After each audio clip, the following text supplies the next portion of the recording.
There are lots of different ways that you can improve your English communication. In this video, I'll talk about 8 secrets that you can use to improve your English. If you can master all or some of these secrets, you will be well on your way to improving your English communication. Do you want to know the secrets? If so, then let's get into it. The first thing we need to think about today is set yourself clear targets and goals. So you need to consider your why. So for example, when I first came to Japan, I wanted to learn Japanese as a way to be able to talk to some people and do everyday things. There's no English speakers around me, and so just so I don't have to ask people all of the time to help me out or how do you do this, what does this mean, I wanted to learn Japanese for myself. So the first thing you need to think about is your why. So for example, do you need to pass a test? Do you need it to travel abroad? Or do you just want to talk to people on an everyday basis?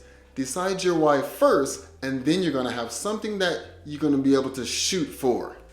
Once you know why you want to learn English, it will help you figure out how you're going to study, and then you can start using English to accomplish your goals. You will also have more fun if you have a set goal to work towards. I once had a student when I first came to Japan who was very interested in the differences between Japan and the US cultures, but he had no interest whatsoever in anything grammar, learning for a test, or doing any kind of book study. So figure out your why and you'll have something to push for. Next, don't read first. So of course there is a time and place for learning how to read, but at the beginning I want you to focus on audio or video so you can really focus in on learning the pronunciation of the words. When you start reading first, you might understand that topic, and there might also be words that are specific to that topic, but you just might not know how to pronounce them at first. Focusing on pronunciation first is going to be a good way to get your spoken English better, which is how you're going to be able to talk to people at the beginning. You can always go back and learn how to read, so focus on pronunciation first, and that's why I want you to focus on audio or video. Combine this with reading and you'll really be on your way to speaking better English. Okay, next, don't translate word for word. I often have students who ask me about something that they have in maybe their notebook, something they maybe heard on TV or a song, and they want word for word translations about everything that's happening. And I say, don't focus necessarily on word for word translations because it might not translate directly, but make sure you understand the overall meaning, and this is really going to help your understanding once you do translate. I recommend that you try to pick out the words that you do know, and then you can focus on translating the words that you do not know. But like I said before, I think it's much better to focus on the overall context of what is being said. That way you'll be able to understand more, you'll be able to have more natural sounding English, and you won't lose interest as much if you're just focusing on how do I translate this word for word into my native language, and then I can say that back into English.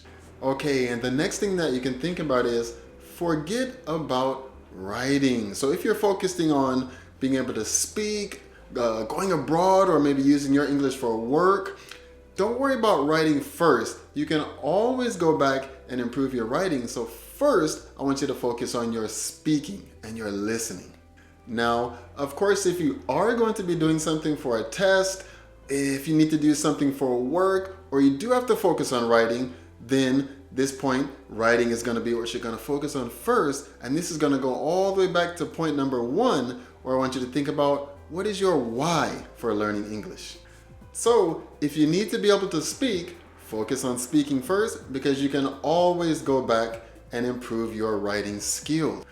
In Japan, most of my day-to-day interactions are just speaking to people in casual conversations, so focus on your speaking first, and then always go back later and fill in what you don't know, and that's why I recommend not learning how to write first. The next thing you can think about is take an online course. So think about something that you are really interested in, And how about maybe trying to learn that in English?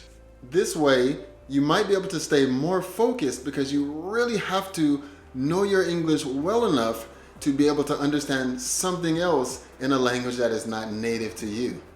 It doesn't have to be an online course. It could just be a hobby. The most important thing here is learning something else in English.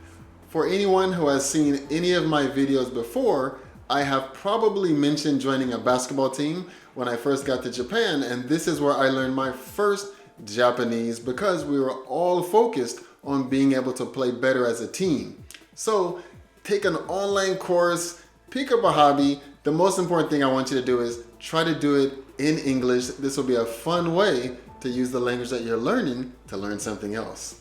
Okay, and the next thing I want you to think about is forget about perfect grammar. Unless you're going to be doing something with writing or it's very academic focused, you don't really have to have perfect grammar. As long as you know basic sentence structure, you will be okay. And like I usually say, as long as you can understand the other person and the other person can understand you, you have a conversation.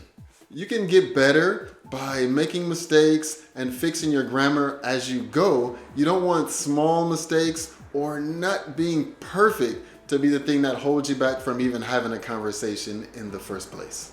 It's always okay to keep it simple and just use the words that you know. Use the grammar that you know. Okay, the next thing you can think about is listen to everything.